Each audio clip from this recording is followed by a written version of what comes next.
hard at the baking process. In other words, you mustn't become too idealistic, and you simply watch the dough and you put it in the oven. Putting the bread in the oven is enough, really. You don't need to do more than that. And it's very much similar to giving a talk like this or publishing a book. You need to let things take their natural course, let the book find its own readers, and authentic spirituality is founded on this kind of basic trust, I think. Now, I consider it a tremendous privilege to celebrate the book here at Watkins. It's a perfect setting for me. I'm absolutely in my element.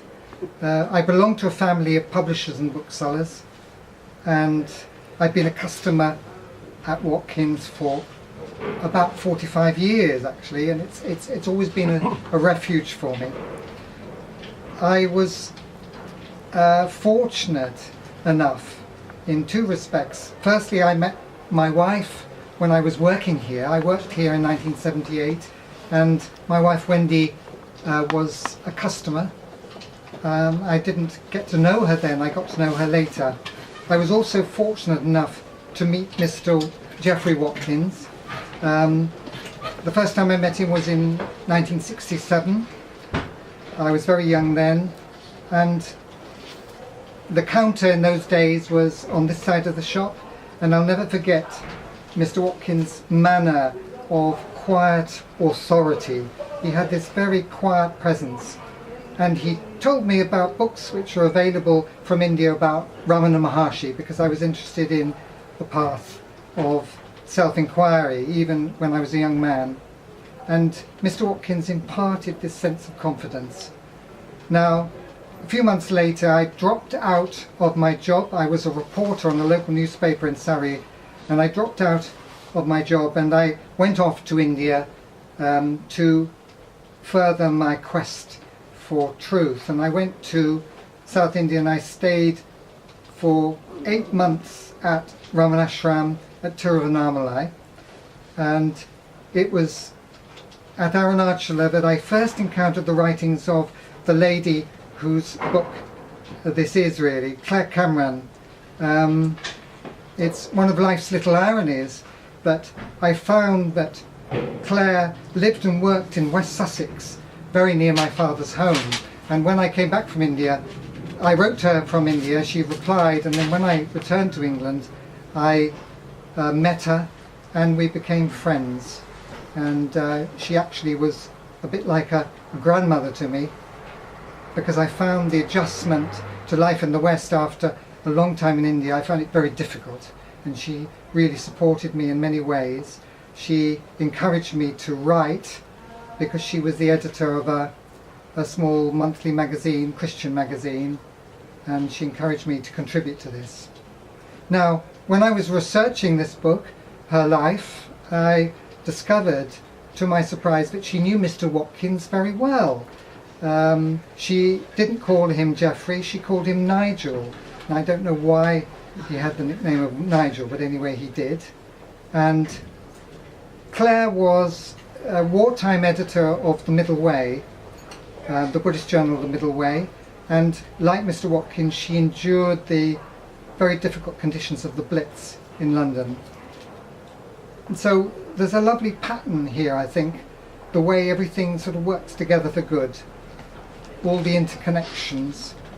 And so to find myself having worked here, having been a customer for so long, and now to be talking about my own book, it's rather an amazing experience. The book's subtitle is A Nature Mystic's Reflections on the True Meaning of Freedom, and of course the nature mystic's not me, it's Claire Cameron. She was a sensitive nature poet, but she had lots of other gifts. She was at the peak of her creative powers in the 1960s. She was one of a number of spiritual pioneers at that time, working behind the scenes in a very unassuming way, laying the foundations of the contemporary spiritual scene.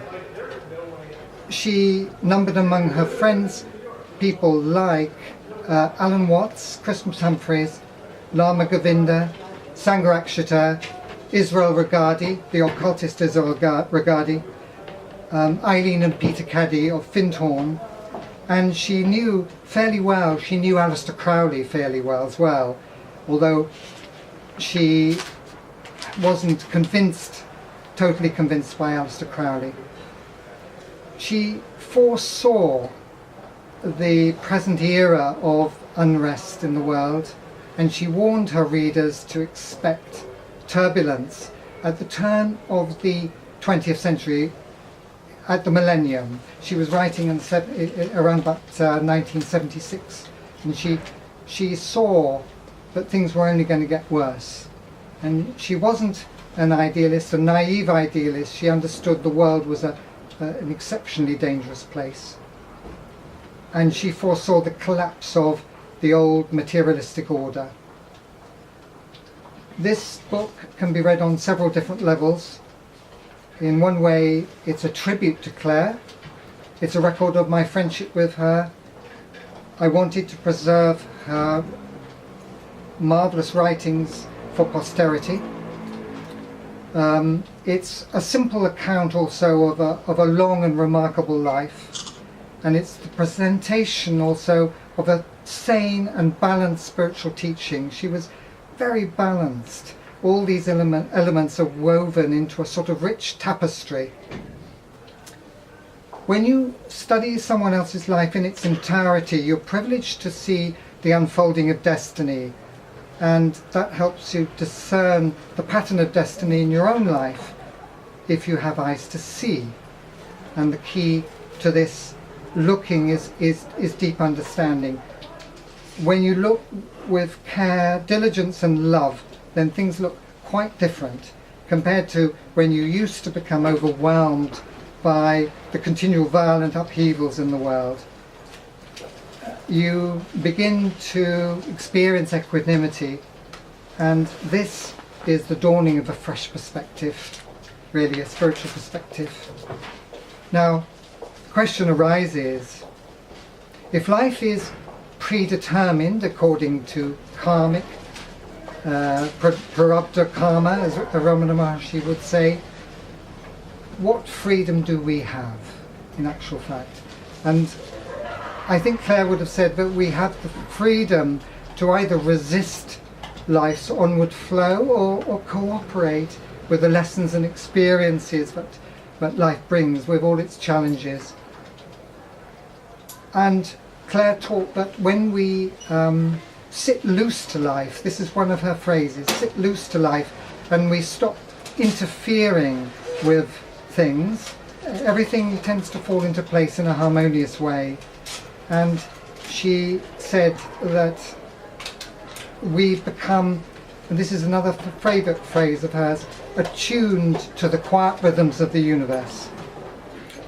God is not only transcendent, but God is immanent, and God is here and now, and in the midst of everyday experience, hidden in the commonplace. So hence the title, Hidden Beauty of the Commonplace. Spiritual illumination does not need to be attained, because reality is always present, but we need to recognize it, and we need to clarify our doubts and resolve those opposing elements in our nature that obscure our clear vision. That's all we need to do. It's quite a lot, but that's all we need to do. God is within us, Clare taught. Spiritual guidance is ever available in the core of our own being, and I find this a really heartening and liberating message. To sum up, Clare's main aims as a writer were to inform the mind and to educate the heart, and hers was the way of acceptance and non-violence. She believed in the beneficence of the universe and the essential goodness of human beings, and she didn't subscribe to original sin. She wanted people to meet their life with courage, to engage with their difficulties in an immediate sort of way. She believed that if only everyone was enabled to touch the core of goodness within their own being, all their doubts and confusion would begin to unravel, their emotional scars would heal, and they would become infused with a fresh sense of purpose. It's the power of love coupled with deep understanding that acts. It's not really a question of self-doing, but of right effort. And gradually the sense of separation, the false sense of separation, begins to melt away, and you see through things. And this is another favourite Clare phrase, the heresy of separation.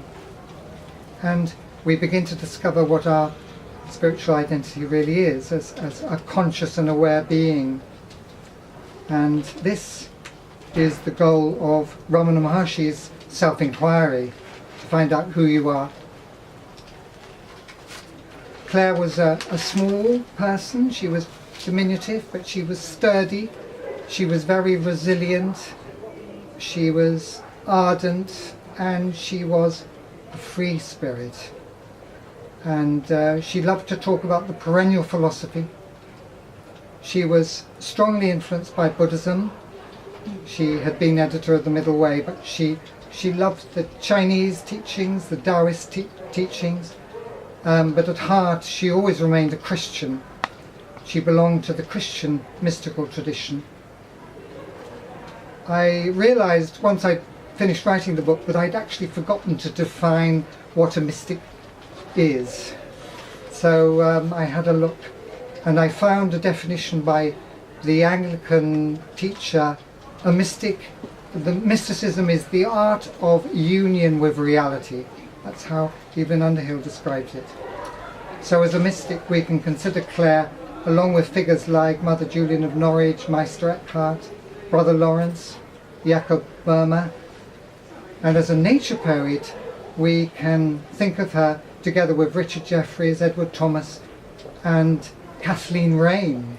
Now, when I worked at Watkins, in the team here in 1978 was a lady called Anna Hopewell, who was Kathleen's daughter, and Kathleen used to come into the shop regularly. I didn't meet her, but she used to come in regularly, and Mr. Watkins was a consultant for the bookshop when it belonged to Mr. Robinson in the 70s. All genuine mystics speak with one voice. Watkins is an amazing place. It's a treasure trove, really. And a few years ago I happened to chance upon a book here compiled by a friend of Clare's who was a remarkable Anglican priest. Some of you will remember him. His name was Martin Israel. He was born in South Africa, and he was of Jewish extraction, and he worked as a doctor, as a pathologist, and he was a mystic himself. And he wrote a foreword to a book of editorials by Clare, which I helped compile, called Mystic of Nature, back in 1980. Now, he also conducted the wedding ceremony for Wendy and myself. And in the book I found in Watkins here a few years ago is this one, called The Devout Life. It contains the teachings of the 17th century English mystic William Law, and I was intrigued to discover just how closely some of these readings mirror Clare's own convictions. So I thought I would bring this talk to a close by reading something from William Law, and then I was going to conclude with a poem by Clare. Now this is the piece. It's entitled God in Man, and it sums up Clare's approach very well. Poor and miserable as this life is, we all of us have free access to all that is great and good and happy. We carry within ourselves a key to all the treasures that heaven has to bestow upon us. We starve in the midst of plenty, groan under infirmities with the remedy in our own hand, live and die without knowing and feeling anything of the one only good, whilst we have it in our power to know and enjoy it in as great a reality as we know and feel the power of this world over us. For heaven is as near to our souls as this world is to our bodies, and we are created, we are redeemed to have a conversation in it. God the only good of all intelligent natures, is not an absent or distant God, but is more present in and to our souls than our own bodies. We are strangers to heaven and without God in the world, for this reason only, but we are void of that spirit of prayer which alone can unite, and never fails to unite us, with the one only good, and to open heaven and the kingdom of God within us. A root set in the finest soil, in the best climate, and blessed with all that sun and air and rain can do for it, is not in so sure a way of its growth to perfection, as every man may be, whose spirit aspires after all that which God is ready and infinitely desirous to give him.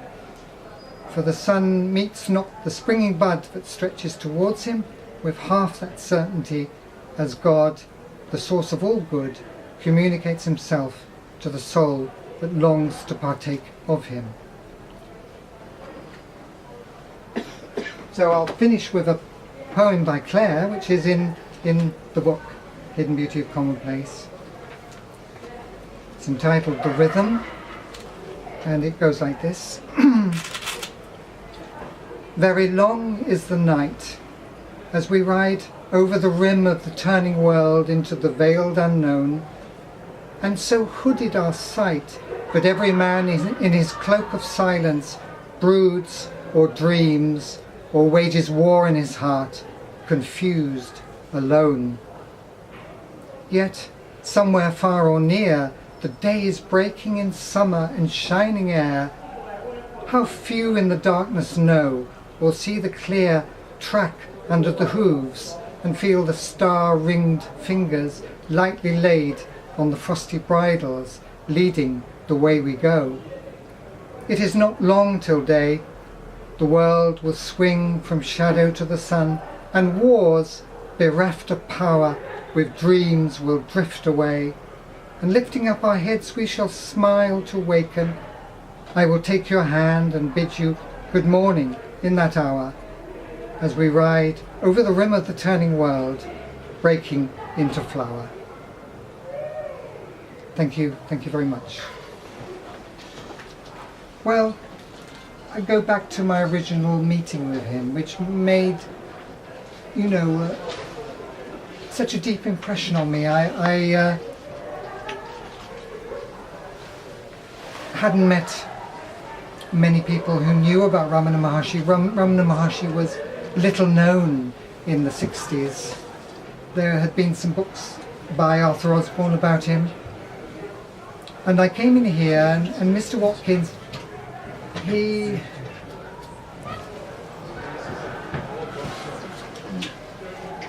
had this sort of steadiness about him, and he reached over and he said, there are these rare pamphlets from the ashram in India, and we've got some of these. They're just a thing for you. And it wasn't so much at him as what he said; it was how he said it. And he was a very quiet and courteous man. I know that a lot of the book is derived from Clare's personal correspondence, and in her personal correspondence she mentions Nigel, she mentions Mr. Watkins quite a lot, and mentions how he soldiered on during the war when most of the shops in Cecil Court were closed. There were only a few remaining open. There is a passage in this book which derives from Clare's youthful autobiography. She wrote a book called The Rustle of Spring, and there's a description of a meeting with a bookseller in London, and I think the bookseller must have been in Cecil Court. It sounds like Cecil Court, although I can't really conclude that it's Watkins. But she has a mystical experience together with this bookseller, which is remarkable. So you can read it in the book. The chapter's entitled The Golden Thread, monthly magazine called the Science of Thought Review, and she made a point of including in the magazine little snippets from all the different traditions, spiritual traditions, something from Sufism, something from Taoism, something from Buddhism, which was very unusual in those days. And in that way, she kept she represented comparative religion. So, and I mean, I've got some collected annual editions of these magazines, bound up copies of these magazines, and they're so nourishing. You can go back to them time and time again, and you see something you've never seen before. So it was a treasure trove, really. These magazines, Barry, weren't they? Indeed, Remember? Yeah. Science of Thought Review. Science of Thought Review.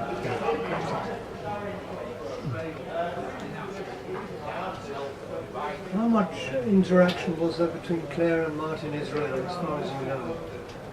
Well, they obviously corresponded. They really were friends, but I know that it was Claire who introduced me to Martin Israel, because she told me about Summons to Life, which was Martin Israel's first book.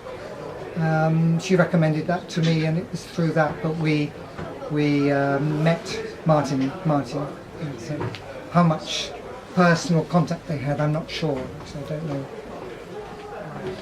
But they were friends, quite clearly.